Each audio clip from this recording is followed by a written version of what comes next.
Whilst I digested the information that I was uncovering, and as the city readied itself for the trial of the knock-knock boss lady, the lady herself was still in custody at Colford City Police Department. She wouldn't be transferred to the Montefort Women's Correctional Facility until after she had been served justice. The Montefort had home such women as confessions killer Tracy Campbell, who murdered half of her anatomy class in a series of brutal killings throughout her second year at Felton Medical School. It was also where Ruth Browning still resided. Ruth had slaughtered her daughter, born of incest to her father, and fed her body through a wood chipper. Tabitha was set to make home among such women, and I dare say she would fit right in. But as always, other plans were in motion. She looked around her four bare walls and grumbled. She was angry, thirsty, and loath that they had taken her signature red dress from her. She noticed something small, black at her feet. She flicked it with the toe of the most hideous shoes that it could ever find for her. It was the body of a roach. She wrinkled her nose in disgust and unnecessarily stepped on it, listening to the sound of it crunch underneath her foot. The door began to unlock. Hicks popped his head in. "You got a visitor, Tabitha," he announced, free from expression. "About fucking time too," she groaned. Hicks led her along a corridor. She was surprisingly quiet. "In just 5 minutes, mind," Hicks warned as he opened the door. "I'm taking a huge risk as it is." Inside the room sat a middle-aged woman with greying hair and a stern expression on an otherwise attractive face. She was Agnes Wilde, the broker and co-owner of the club, lover of the old Baroness, and to Tabitha, Aunt Aggie. Tabitha smiled excitedly, but she kept her movements slow and easy. She didn't want to give any excuse to pull her away. Hicks stepped outside and left them alone. "You took your sweet time," complained Tabitha. Agnes pursed her lips. "Believe it or not, no one in the city is willing to defend you.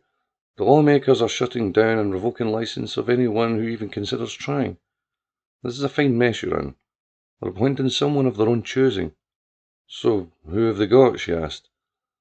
"I've only heard through the grapevine, but Ronnie Owen seems to be the top contender." Tabitha gasped. "You've got to be fucking kidding me. And Owen. The last time an Owen came anywhere near me, I just about cut his cock off." She could see Agnes' expression was not changing. "They think they've got me backed into a corner. And when have you ever known me not to come out fighting?" Agnes softened. Her eyes glazed. She tried to remain strong, but seeing Tabitha in her current predicament wasn't easy. "They could put you away for a long time, Tabs. We're looking to bring back the death penalty." Tabitha shrugged. "They don't frighten me," she said, with some childish impetuousness. "Tabs," Agnes shot her a warning glare. Tabitha raised her eyebrows. "I'm not afraid of those fuckers," she maintained. Agnes' frustration began to show. "Then maybe you should give them some thought to those who are frightened for you. Do you think I like seeing you like this? What about Ton?" At the mention of the Baroness, Tabitha's usual self-confident air clouded over. "How is Aunt T?" she asked. "I know this isn't easy for you, but I need you to sign these," said the broker. She was surprised when Tabitha gave little resistance. If there was anything in the world precious to her other than Tony, it was the club. That was how Agnes knew what she had to say next was not going to be received well. She waited until the signature, a curly, childish scrawl, was on the page. "I'm thinking of selling the club," she said. Tabitha's eyes widened. "Over my dead fucking body." Agnes returned the tension. "Yeah? Well, carry on the way you are, lady. And that may just be what actually happens. I'm not having this on my conscience. Enough is enough. I'm ending this." Tabitha folded her arms across her chest and pouted. She growled, but her eyes pleaded in a way that was rarely seen. "I'm stuck in here with those fuckers trying to do everything they can to get to me. And you're pissing your granny panties?" Agnes shook her head. "I'm being cautious. We've already lost enough." Hicks interrupted. "Time's up," he announced. Tabitha was still frustrated. "There's no way that was 5 fucking minutes, you bald sack of shit." Hicks refused to let himself be drawn in. "It's as long as you're getting." Agnes stood. "I wish I could convince you to be cautious," said Agnes. Tabitha returned her self-confident smile. "Just don't sell my fucking club." Agnes stopped by the door and raised an eyebrow. "It's our club, remember?" Tabitha shrugged. She thought about it, and then she asked of the broker. "Talk to that reporter, Sam. If anyone's going to help, it'll be him." She had a lot of faith in me. I just wanted to get to the truth. I wasn't sure that would leave Tabitha in the best of lights. When half of the city wanted to throne her, and the other half wanted to throttle her, it would be no easy task. "Oh, and Hicksy," she called down the hall after them. "Call the exterminators. You got a big problem in here and it's fucking disgusting. Agnes had been at the Knock Knock Club since its founding. It was she and Tony who opened it initially, so to me she was a person of great interest. With the gagging order issued by Judge Doyle's office, I was holding back on pressing her for an interview. Therefore, it came as a shock to me when she contacted me first on an unknown number. With Tabitha expressing an interest in opening up to me, I couldn't resist the opportunity, in spite of the danger of the lawmakers. There were a few topics she demanded stay off the record. One was Tony, and another was the whereabouts of the mayor. I don't know where he is, and I don't much care, she said over the phone. If you can't agree to those terms, I've nothing to say to you. She was tough. I couldn't expect anything less from the someone who brought a place like the Knock Knock Club to life. Tabitha claimed she had reasons behind her madness. My main objective was finding out what they were and if there was any truth to her claims. I had been waiting in Bobby's lunchbox for about 15 minutes. I decided to arrive early so that if any lawmaker surveillance were on me, it would seem natural. I was watching through a window and sipping a cup of coffee when a middle-aged woman with greying dark hair entered. She had a pretty face, vacant of expression. The seating area in the mid-east of the city seemed a whole world away from the rest. It was quiet, untouched, like it had no idea what had just happened down in the shanties. The people there didn't care that the Knock Knock Club hadn't been burned out. Why should they care about a filthy cabaret club in a part of the city that was home to drug addicts, car thieves and whores? Perhaps if they read about it in the newspapers, they would sigh "that's a shame" when they learned that Jack, the old compere, had died along with several of the dancer girls. They might shrug a shoulder of pity if they read that many of the Mac workers from the distillery had perished in the fire. The dead included Orla Mac, cousin to the then head of the Mac clan, Brendan. That was, of course, if the papers printed the story. The proper story. The dailies sure as hell wouldn't. None of them would tell that those dancer girls were gunned down on the stage. They wouldn't tell that Jack, dear old Jack, caught a bullet right in the temple as he rushed to protect them. That was when the petrol bombs were thrown in. Kappa fucking soul, Agnes thought to herself bitterly. They were responsible, but no one would ever know. She couldn't tell anyone. She had already lost too much. She remembered screaming at Tony to get off the stage as bullets rained in from expert marksmen. The Baroness was holding a dead dancer girl in her arms, refusing to move as the carnage intensified. Now it was quiet. Apart from the occasional steps of the fleet, a group from Belfield led by the Macs, who had accompanied her to her Seaton apartment. It was silent. She had been sat on the sofa, trying to ward off a migraine when the phone rang. She sat up with a start and lifted the phone from the floor. The sofa and the phone were the only pieces of furniture there. The apartment was being leased out while she and Tony lived at the Knock Knock. It took a little persuading from Agnes, but luckily the tenant was able to vacate at short notice. Yes, she answered. Hello? She had only given the number to a few. She swallowed to contain her nerves. She was met with an automated voice. You have an interior call from Harbour House. Do you accept? Yes, Agnes declared. Yes. She added again for extra clarification. Holding the phone in one hand, she reached up to her forehead with the other to continue easing her headache. Hello? Came the musical tones of half-field accent. Can't hear anything, this bloody thing, Tony complained to someone beside her. I'm here, Ton, Agnes spoke up. Oh, thank God, she declared. Are you okay? I'm fine, just a little shaken up. Some of the Macs are with me. Listen, I need you to go fetch Tabby, she requested. I tried to reach her, said Agnes. Rob wouldn't allow her to come to the phone. No, Tony said urgently. I need you to fetch her. You have to bring her to you. Agnes shook her head. After what happened the last time you took her away from that house. There were three things important in the life of the Baroness. One was Agnes, who she would give her life for. The second was the wretched club that she adored. And the third was her niece, Tabitha, who she saw as the most precious thing in the world. Agnes learned that quickly that Tabitha was a handful. She was strong-willed, foul-mouthed, and with all the makings of a sociopath, but one thing was clear. Her aunts were everything to her. Through this, Agnes came to see a loving side of the would-be boss lady that not many others did. While she couldn't condone her behaviour, they grew close through their mutual love of Tony, and That damn club. Because it couldn't be denied, Agnes, blood flowed through the knock-knock too. Where most people only saw a seedy cabaret club, to her, it was life. Rob and Linda are never going to let me take her away, Agnes tried to explain. Tawny was sounding much better, much more like herself, but she still wasn't seeing the practicalities.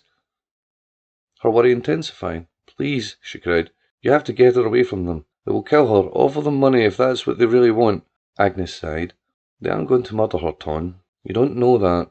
If those filthy ones want to silence her, they will. Agnes had grown used to Tawny being on the eccentric side. It was part of her charm.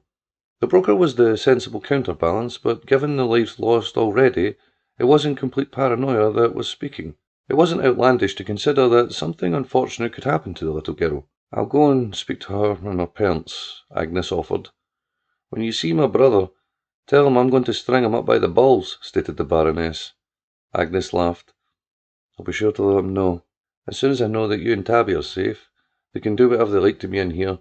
They can stick an electrode up my arse or plug me into the national grid if they like. Agnes found herself shaking her head, but with a smile on her lips. They aren't going to give you electroshock. They think I'm off my rocker, Tawny replied. You are, Agnes teased. Tawny laughed. It was comforting. Melodic sound.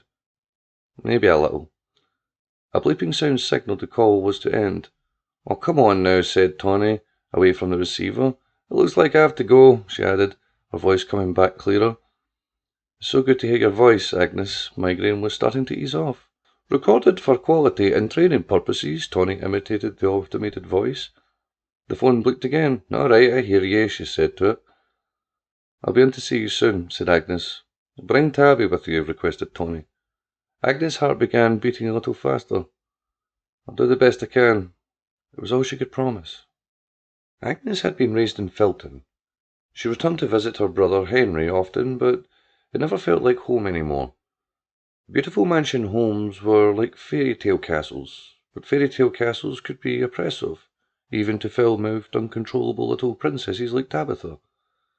It didn't matter what trouble she had gotten into. Agnes wanted to at least discuss with Rob letting Tabs visit her aunt in Harbour House. But Rob was an unreasonable man from what Agnes could deduce, completely different from his sister. Agnes had brokered some tough deals over the years, but this was going to be the most difficult. There was so much to ask for and so much at stake. Things were becoming worse for Tawny. Sometimes she would call and would laugh and joke as though nothing had happened.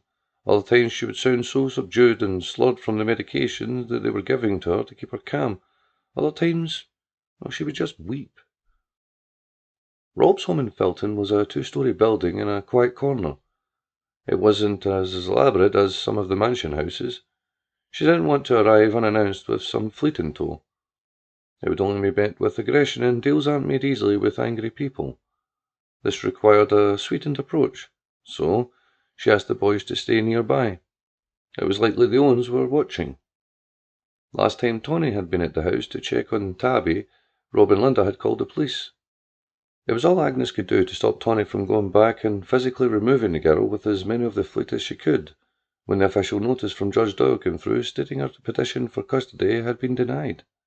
It was also stated that any investigations into the claims of a paedophile ring involving Jerry Owen were closed and wouldn't be taking it any further.